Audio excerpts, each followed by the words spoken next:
morning, you guys. Happy Vlogmas. Happy December 6th, although it'll be coming out on the 7th for you guys.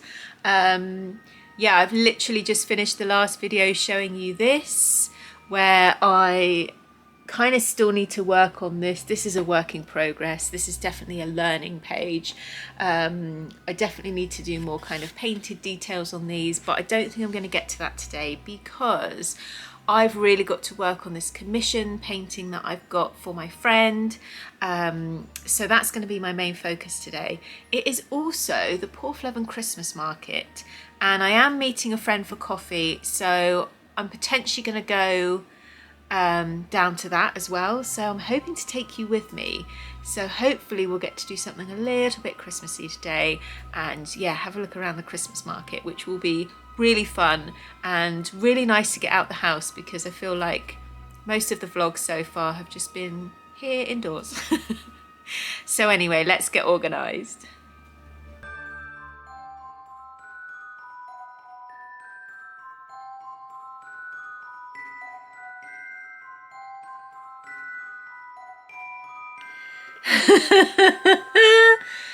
Oh my goodness, look at the state of me. So you'll have seen that I took some clips in the cafe. We went round the Christmas market in Porthleven, went to a little cafe in Porthleven. It is so wet and wild and windy. I couldn't film anything. Weren't there very long either, and I'm literally soaked to the skin. My trousers are soaked to the skin. So right now I'm going to go get changed and get snuggly, and I think I'm just going to spend the afternoon painting and just chilling and drying off and warming up. I think this weekend it's meant to be pretty wild and windy and wet, so I'm not really sure how much outside stuff I'm going to get to do, but yeah, it was nice to see my friend anyway. Nice that we went for lunch, so I really enjoyed that. But yeah, let's do some painting. Okay guys, I've not got very far with this commission sketch,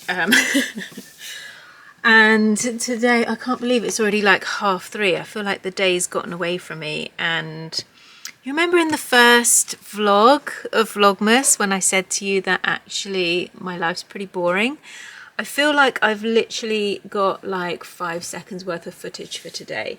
So because of that, I thought maybe I'll do something fun where I'm going to share with you some of my favourite books of illustration. So I've got a couple of them here, and this is the sort of thing that I just find so inspiring. Okay, I'm going to start with this one, which is like, this is my favourite book of all time. It's a non-fiction. It's called The Woodwife. It's by Terry Windling, who is a friend of Brian Froud, who did the Press Fairy books, which I'll come on to in a minute. I love this book. This book is basically about like nature spirits, and I've never come across anything like it before. And I have a feeling that, so this is a painting by Brian Froud, and a lot of the story was kind of inspired by his painting. So some of these creatures are in the story, but I love the fact that it's, I guess you'd call it an urban fantasy, but it's very much like set in the real world, but the idea of these nature spirits that she can see, and yeah, sort of like how the earth or the landscape comes to life. It is absolutely fascinating. It is pure magic. It's beautifully written. There's a lot of twists and turns in it. There's poetry in it as well. It's just the most beautiful book, and I've never come across anything that comes close to it for me. I think it just is such a kind of heartwarming story as well.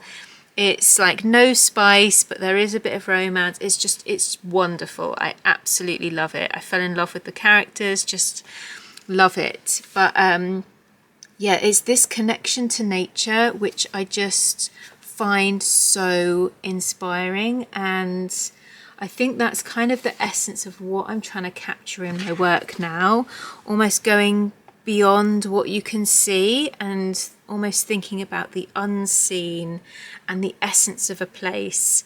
And I don't really know how that's going to come about in my physical work, but that's kind of what I feel drawn to at the minute. So yeah, absolutely love this book. If you've never heard of it, I really recommend it. But yeah, so illustration wise, this is, oh, my desk is so messy. Let me move my water. So this is Lady Cottington's Pressed Fairy Letters. This is by Brian Froud. My book is signed. I got this like 20 years ago, basically when it came out. And look at his illustrations. I mean, they're just stunning. Beautiful, beautiful, like watercolor illustrations. And it's the idea of like pressed fairies, basically, that he, instead of having pressed flowers, he's pressed the fairies that he's found. There's like photography in there, just so fun. There's actual like letters in here. So I really love that, you know, there's all these, it's like a treasure trove of things to find and discover, and it feels so special. But for me, you know, it's kind of like collage as well, so like a journal. But for me, I mean, look at these. Just, again, it's that realism, but that magical realism. Just absolutely stunning. They're just so funny and cheeky and absolutely beautiful. And yeah, obviously all the letters in here. Look at this. How fun is that? I just find this book so inspiring. There, look at this one as well. Just absolutely stunning. I've also got the little version, Lady Cottington's Pressed Fairy book. So these funny little creatures. Again, it's kind of written in sort of diary entry form, but they're just beautiful. Just absolutely exquisite. And it just feels so special, like as a book. This was also the first oracle deck that I ever came across, was Brian Froud's Fairies. Let me pull that out for you. Which is this, the Fairy Oracle. And again, it's just, the artwork is just unbelievable.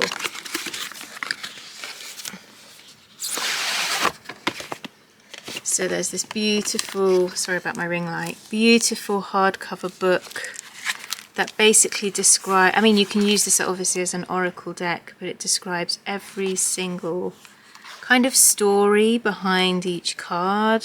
It's got all the meanings. It's always been like the most special deck that I own. Even the backs of these are just absolutely stunning, but let me show you some of the illustrations and the cards. Look at this one, the Maiden. They're just absolutely beautiful. His realism, the way he captures things, and I mean, look how much detail is in there. But it's, you know, there's a lot of nudity as well, so, you know, it really inspires me to do life drawing, actually. But I love this, you know, like essence. You can almost see that as a tree. Like, you could envisage that face popping out at you in the bark of a tree. They're just so beautiful. And the way he uses light as well. So this beautiful kind of deep dark, you can imagine yourself in the woods at night and you just see a little spark of something. Just absolutely beautiful. So if you do like oracle cards, oops, look at that one. Just absolutely stunning. Then yeah, I really, really love this deck. This has always been, it's the very first deck I ever used, but the most special deck to me. I think I've not really shared this before. I just love it. I mean, even here, so you know, this drawing's about this little guy, but here, and the idea that almost like the stones have life, that they're kind of alive as well. It's just absolutely beautiful, the way he captures energy. Look at that. So yes, this is yeah, something that's always sparked my imagination, and there's something deep in my soul that is just so inspired by kind of magical realism, or the fact that in our world there's something deeper, there's something just beyond what we can see, but we can almost sense it and feel it, and it's just out of sight, but almost like, I guess it's like leaning into your faith or your feelings. I don't really know how to explain it, but I just find it so inspiring. So I absolutely love his work. He's also got a book. Have I got it here? He's also got this book. So this is Good Fairies, Bad Fairies. Okay, so this actually, you flip it over. So you've got all the like naughty bad fairies here. Look at this one. He's so cute. Mr. Despair. Oh, it's so cute. So yeah, and then it all, you know, tells you their story. But I mean, look at that. They're just absolutely stunning artworks. I would love to get to a point where I could paint as detailed as this and as imaginative as this. Look at this gorgeous, gorgeous. She just feels like she would pop straight off the page. He's captured something so beautiful and it feels real, doesn't it? Look at this. It's just absolutely stunning. And I love that all of this is before the days of AI and things like that. This is actual artistic talent. It's just absolutely beautiful. Yeah, some of these are just sketches as well. So just using a pencil. Here's the Good Fairies. So yeah, these are kind of like the energetic ones. How he captures that sort of essence of energy. And then, yeah, look at these, just the detail in there. And all the kind of hidden fairies in the background that you can see. The mushrooms. And just how amazing he is at proportion and drawing people. Faces as well. Faces are so hard to capture. And look at the light as well in this. And I love that he sort of combines creatures as well together. It's just, you know, it's straight out of a fairy tale. But the way, I can't explain it, like the way he captures it just makes them feel almost like they're photographs, like they're real. Look at that, it's just absolutely stunning. So beautiful. So yes, this is kind of where my love affair with sort of magic and art began over 20 years ago.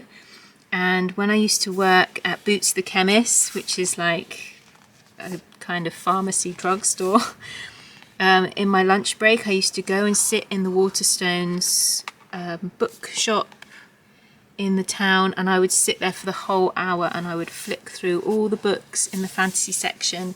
And back then, sort of, you know, 20 years ago, it was a lot smaller than it is now. But yeah, I would always be flicking through his books. I also wanted to show you this book as well, which is quite new to me, but I love that it's from a completely different angle. So we're talking about like children's books. I love the idea here of the map of the woods. It reminds me a bit of the 100 Acre Wood with Winnie the Pooh.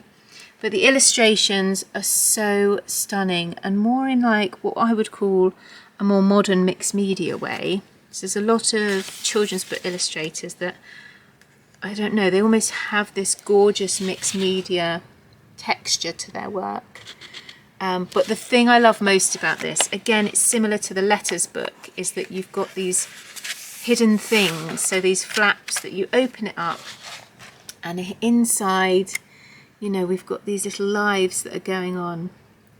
And I just find this so inspiring as well. So this book is obviously aimed at children. This is February, that first page was January. So you're working your way through the year and the seasons. And again, we've got a little house here. Yeah, with the little animals inside. So again, you're kind of personifying the animals of the woods, I guess, aren't you? You know, giving them little houses full of jugs and pictures and tools.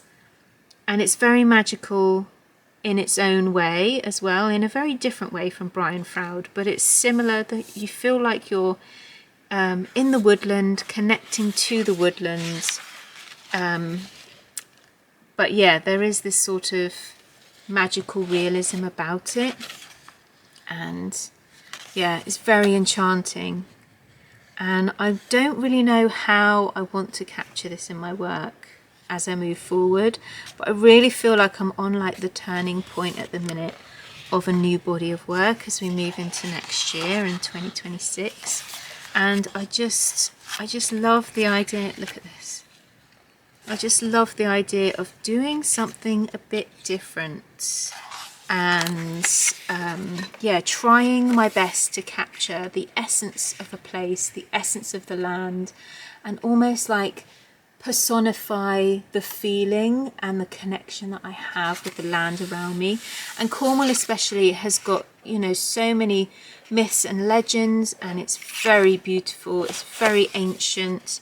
There's all these beautiful old standing stones, lots of beautiful woodlands, and obviously the wild seas as well. It's just such a magical place, but it's very kind of raw and rough and ready in its own way. And I really, really want to move forward in a way where I'm sort of capturing the essence of that and expressing that, the magic that it holds, kind of in my own way.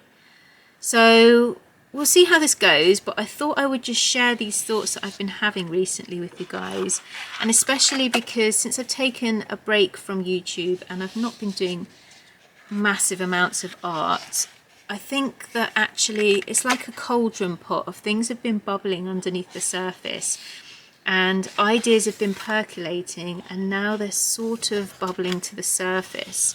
And I feel like I needed that time to reconnect with what's important to me and what's inspiring me, and what I want to say in the world, you know, what I want to express and what's meaningful to me, I guess. So sometimes I feel like life is just coming, you know, it's more of coming back to yourself. It's more of learning more about yourself. And yeah, I think we do change as we grow older, but sometimes I think we're just becoming more in alignment with who we really are.